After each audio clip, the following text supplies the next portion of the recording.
So a quick story before I begin this evening, and it does ultimately tie into to the devotional. If you were here on Wednesday night, I don't know, it was probably about 7 or 8 weeks ago, whoever was leading singing finished the song and waiting for somebody to get up to do the devotional, and it was kind of like radio silence. It was crickets, and Bass finally gets up and comes up here, and he's like, wow, I'm kind of unprepared, you know, I wasn't planning to do this tonight. Somebody was signed up, don't know who. Well, yeah, it was me. I was a lot more unprepared than he was. And it was funny, Tony and Joy came over tonight, had dinner with us, and we were talking, and I told Tony, I was like, well, I've got the Devo tonight at church. He's like, oh, you do? He's like, I've been preparing one. And so we were more than prepared tonight to cover things, but ironically enough, that's what I was going to spend a few minutes to talk about tonight was preparation. Ask a few questions of myself and of you all as well. And those questions are you prepared? Am I prepared? What are we spending our time preparing for? And are we preparing for the right thing? So if you picked up a bulletin a few weeks ago, you probably saw my 3-page expose that Judy did on me. So thanks, Judy. I appreciate the publicity. And I think somewhere in there it mentioned that I was an Eagle Scout. And I was back in, I think, 1998 is when I completed my Eagle Scout. And, learned a lot of things when I was in the Boy Scouts, right? Boy Scouts were a little different back then than it is now because just boys were in the Boy Scouts. But we learned a lot of things. We learned about our duty to God and country, duty to other people, and duty to ourselves. And probably more widely known and more popular is the Boy Scout motto, which is be prepared. Be prepared. And that's kind of what the Boy Scouts are known for, and what the foundation is built upon. You know, be prepared for whatever situation, whatever scenario. You know, fast forward 20 years later, I still take that motto to heart in everything that I do.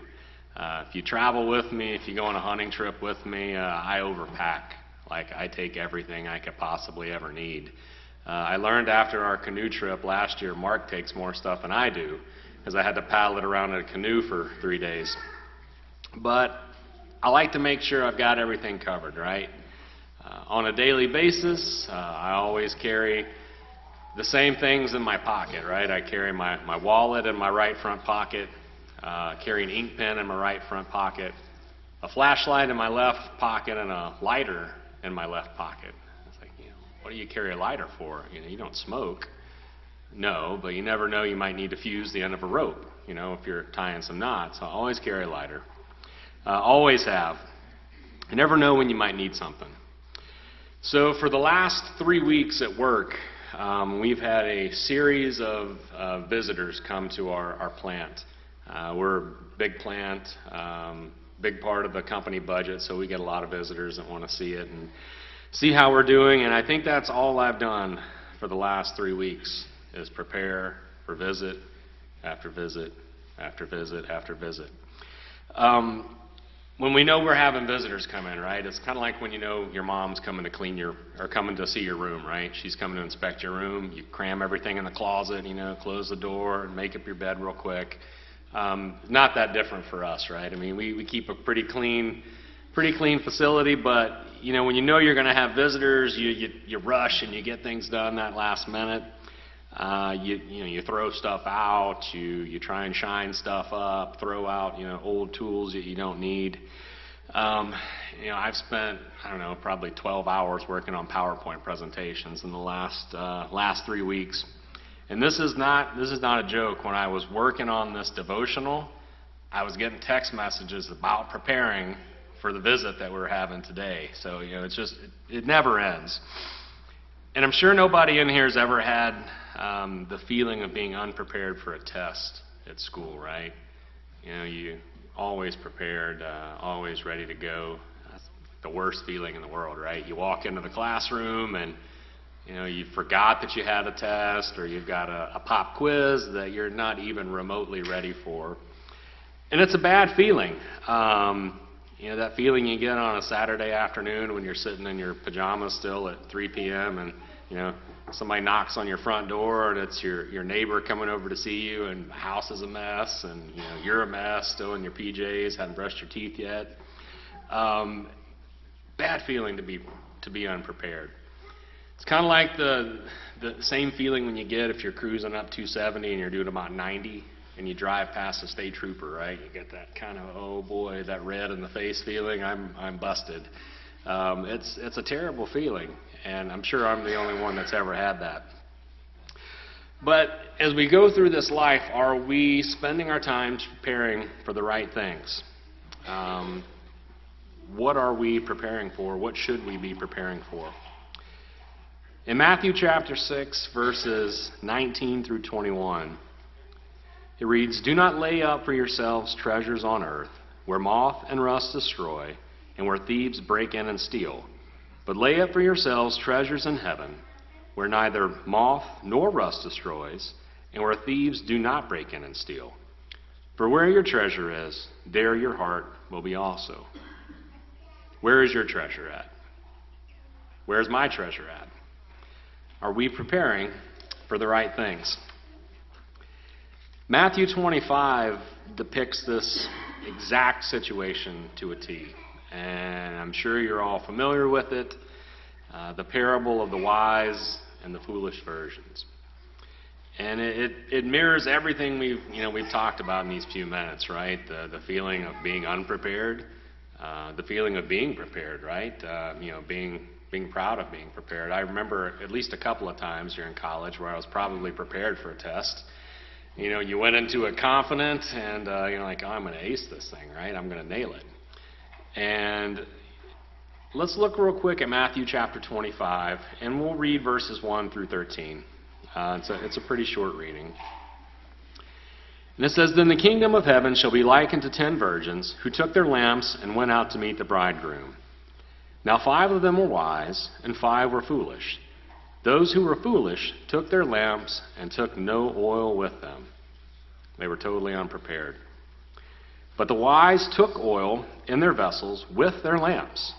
But while the bridegroom was delayed, they all slumbered and slept. And at midnight a cry was heard, 'Behold, the bridegroom is coming. Go out to meet him.'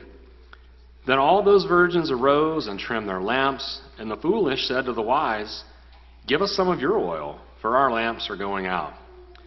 But the wise answered, saying, 'No, lest there should not be enough for us and you, but go rather to those who sell and buy for yourselves.'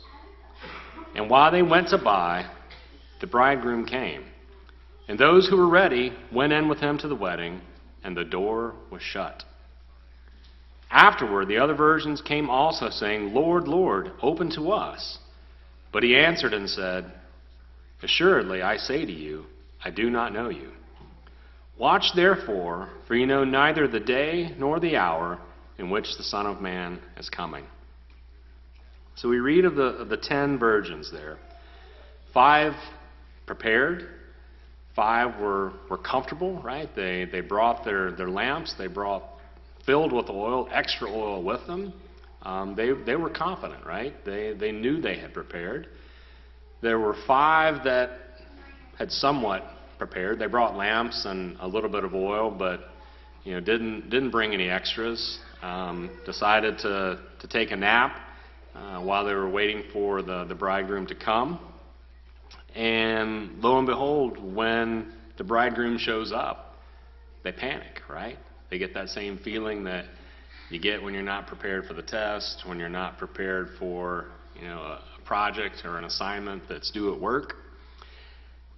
And I would venture to say that 5 out of 10, probably better odds than what we would see tonight. And I'm not saying the people in this room, but the world in general. 5 out of 10 is probably more prepared than the world would be tonight if Christ were to return this evening. So the question is, are you prepared?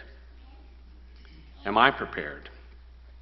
Just like the wise version, right now is the time to ensure that that preparation is complete.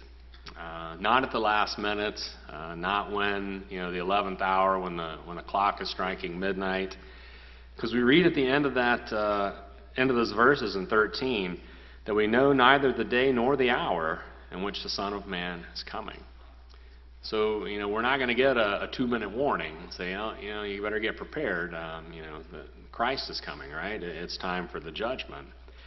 Right now is the time, not the day of the test, not the morning of.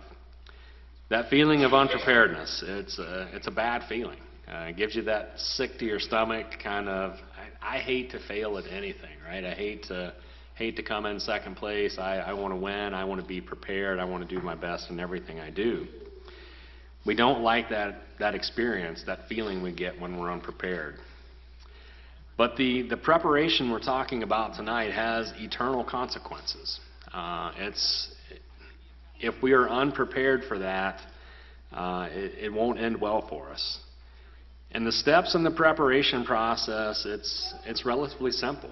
It's so simple that a young child can understand if they're taught and if they study the Bible.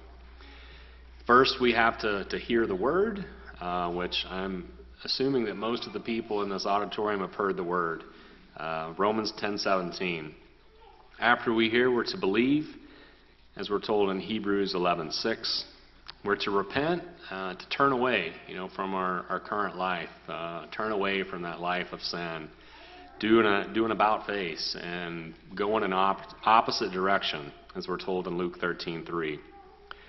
We're to confess that Jesus is the Christ, the Son of the living God, as we're seen in Acts 8:37. We're to be baptized, immersed in water, put on Christ in baptism, Mark 16:16. And after all that, we just have to do, a simple thing and live a faithful life, right? That's the difficult part. The first steps are not that trying, not that terrible. That living faithful piece is the challenge. Maybe you are prepared, right? You've done those first 5 steps, and you've slid back, right? And you're back to a state of unpreparedness. It's just as bad, if not worse, than having never been prepared at all. So I would challenge everyone here to examine your life. Are you prepared? Are you prepared for the judgment? Are you prepared for Christ coming back to earth? We need to all examine ourselves, and we need to ask the same question of ourselves that was asked of Paul. So we read in Acts 22:16 when Paul's recounting his conversion. In verse 16, he's asked, "And now why are you waiting? Arise and be baptized, and wash away your sins, calling on the name of the Lord." So Paul was urged to prepare, to get ready. So are we prepared? We know the ultimate test is coming. And just like the 5 wise virgins, they had confidence, right? They knew they were prepared. We can also have the assurance and the confidence that we are prepared, that we are ready. All you have to do is look at the example that we have in the Bible. Look at that plan of salvation. And if we follow the steps laid out for us, we can have that confidence. We can have that sense of peace. So if you're here tonight and you're not prepared, the question's why? What are you waiting for? Are there other things in your life that you're preparing for instead of your eternal home, which is the most important? So if you're here tonight, if you need to prepare, if you have prepared in the past but have slidden back and you feel that you're unprepared now, come forward when we stand and sing. If there's anything that we can do to help you tonight as a congregation, we would love to do so. When the trumpet of